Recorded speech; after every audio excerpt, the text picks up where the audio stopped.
Muy buenos días, el tema de hoy es tener una vida espiritual saludable. Vamos al libro de Romanos capítulo 7, 14 al 24. Porque sabemos que la ley es espiritual, mas yo soy carnal, vendido al pecado, porque lo que hago no lo entiendo, pues no hago lo que quiero, sino lo que hago aborrezco, eso hago. Y si lo que no quiero esto hago, apruebo que la ley es buena. De manera que ya no soy yo quien hace aquello, sino el pecado que mora en mí. Y yo sé que en mí, esto es, en mi carne, no mora el bien, porque el querer el bien está en mí, pero no el hacerlo. Porque no hago el bien que quiero, sino el mal que no quiero, eso hago. Y si hago lo que no quiero, ya no lo hago yo, sino el pecado que mora en mí. Así que queriendo yo hacer el bien, hallo esta ley, que el mal está en mí. Porque según el hombre interior, me deleito en la ley de Dios, pero veo otra ley en mis miembros que se revela contra la ley de mi mente y que me lleva cautivo a la ley del pecado que está en mis miembros.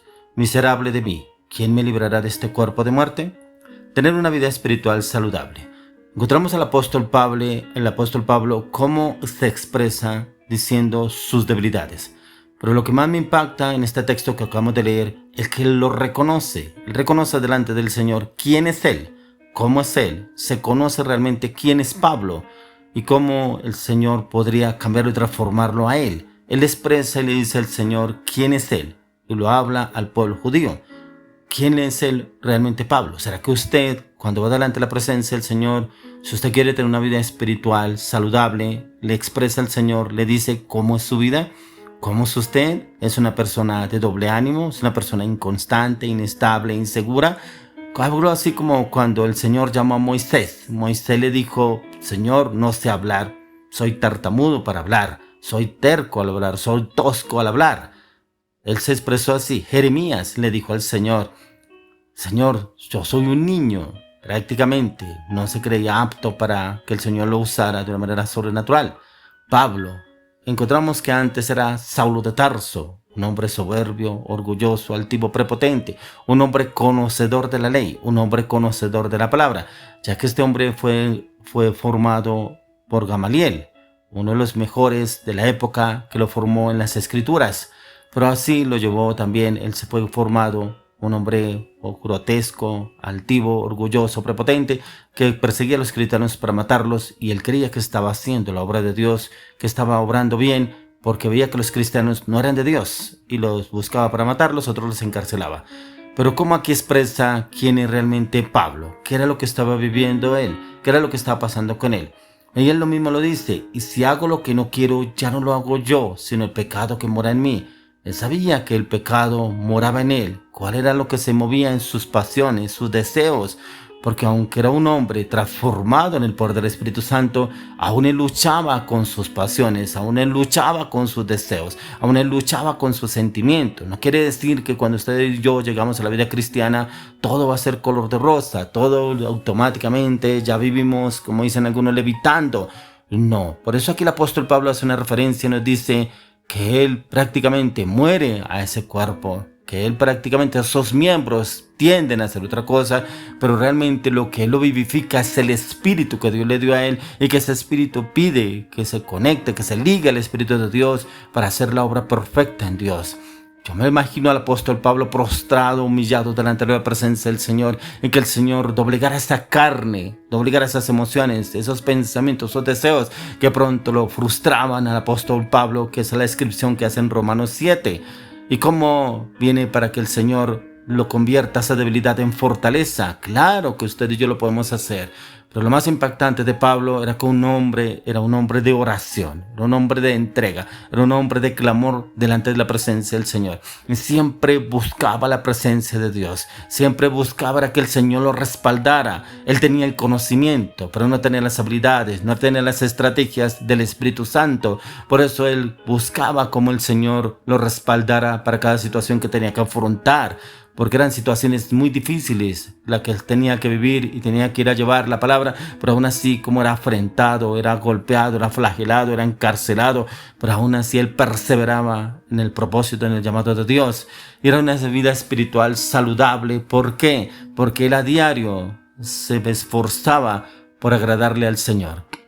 se esforzaba no tanto por llevar su palabra y su evangelio, sino ser agradable delante del Señor, que él primeramente hubiera sido renovado, restaurado, lavado, purificado, santificado por la sangre de Cristo. Por eso encontramos muchos textos del apóstol Pablo en el cual dice: ya no vivo yo, mas vive Cristo en mí, estoy juntamente crucificado con Cristo, ya no vivo yo, mas vive Cristo en mí, lo que ahora lo vivo en la carne, lo vivo en el Espíritu, como dice en Romanos 12, 1 y 2, dice que ese cuerpo prácticamente ya no le pertenece a él, que ese cuerpo le pertenece al Espíritu Santo. Pero en el versículo 2 dice que ya no se conforma a lo que nos ofrece este mundo, sino que renueva su mente con la palabra, ¿sí? Para que el enemigo no le doblegue la voluntad ni los pensamientos, y él renueva su mente. Por eso dice que el apóstol Pablo lo mismo lo dice en el libro de Romanos, habla, dice que ni lo alto, ni lo profundo, ni lo porvenir lo podrá separar del amor de Dios que es en Cristo Jesús.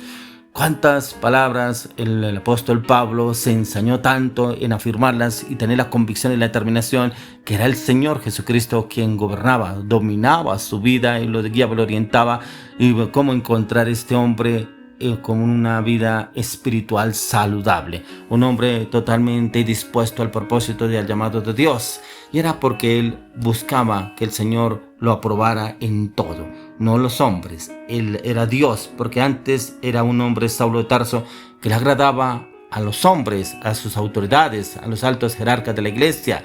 Les agradaba y le agradaba al hombre y le servía al hombre y era de agrado para el hombre y vivían alegres, contentos con él. Pero cuando tiene el encuentro con Jesús, es un hombre que se esfuerza, ya no tanto por agradarle al hombre, sino por agradarle a Jesús, agradarle a hacer la obra del Señor, ya que lo que tuvieron que hacer esos jerarcas de la iglesia era perseguirlo, porque se habían dado cuenta que ahora estaba en contra de ellos. Ya que la clave para una vida espiritual saludable es que usted y yo, primeramente que todo, aprendamos a conocernos a nosotros mismos, pero sobre todo que podamos expresar y decirle al Señor quién soy yo, quién soy prácticamente esa persona. Soy adúltero, soy un fornicario, soy mentiroso, soy manipulador, soy un falso, soy un hipócrita, soy un ególatra, soy un soberbio, soy un arrogante, soy un prepotivo, soy un altivo. ¿Cómo lo expresamos delante del Señor? De pronto usted se cree perfecto delante de Dios, pero hay personas que lo rodean a usted y le dicen: usted es como altivo, usted es como orgulloso, oiga, usted es incumplido, usted es inestable, usted es inconstante. Y encontramos que como que pensamos a veces como que nos tienen envidia, pero si son varias personas, no es envidia, es que pronto mi actuar deja mucho que pensar y yo estoy obrando mal y tengo que ir a la presencia del Señor. Ese era Pablo. Pablo iba delante de la presencia del Señor. Por eso tenía tanto el respaldo de Dios, porque él era transparente delante de Dios. Él era un hombre que prácticamente se humillaba delante de él, pero le extendía, le hablaba, le expresaba todo lo que él vivía y lo que sentía el apóstol Pablo. Por eso cuando él dice: con Cristo estoy juntamente crucificado, ya no vivo yo, mas vive Cristo en mí, era porque prácticamente él ya no quería vivir a ser Pablo, ya que sus miembros no manipularan su mente, su cuerpo, sus emociones, sus pasiones, sus deseos, sus instintos, lo que lo manejaba en el mundo a él. Ya no quería vivir esa circunstancia, situación. ¿Y qué es lo que el apóstol Pablo le enseña a su discípulo? En 1 Timoteo 4:16, ten cuidado de ti mismo y de la doctrina, persiste en ello, pues haciendo esto te salvarás a ti mismo y a los que te oyeren. Por eso en la doctrina es que debemos persistir. No nos podemos hacer sabios en nuestra propia opinión. Cada vez tenemos que entrar y humillarnos delante de la presencia del Señor, porque cada vez que miramos nuestra vida a la luz de las Escrituras somos insignificantes delante del Señor.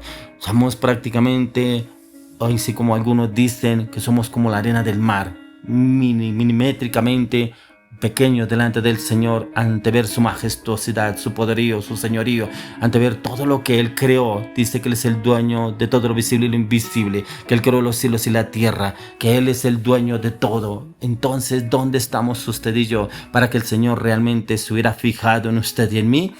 Somos prácticamente esos escogidos de Dios, pero para servirle al Señor. Ese era Pablo, un hombre esforzado, un hombre valiente, un hombre que cada día crucificaba sus emociones, sus pensamientos, sus deseos, sus pasiones, pero también su carácter, y que le pedía al Señor que lo restaurara y lo sanara para ser usado de una manera sobrenatural.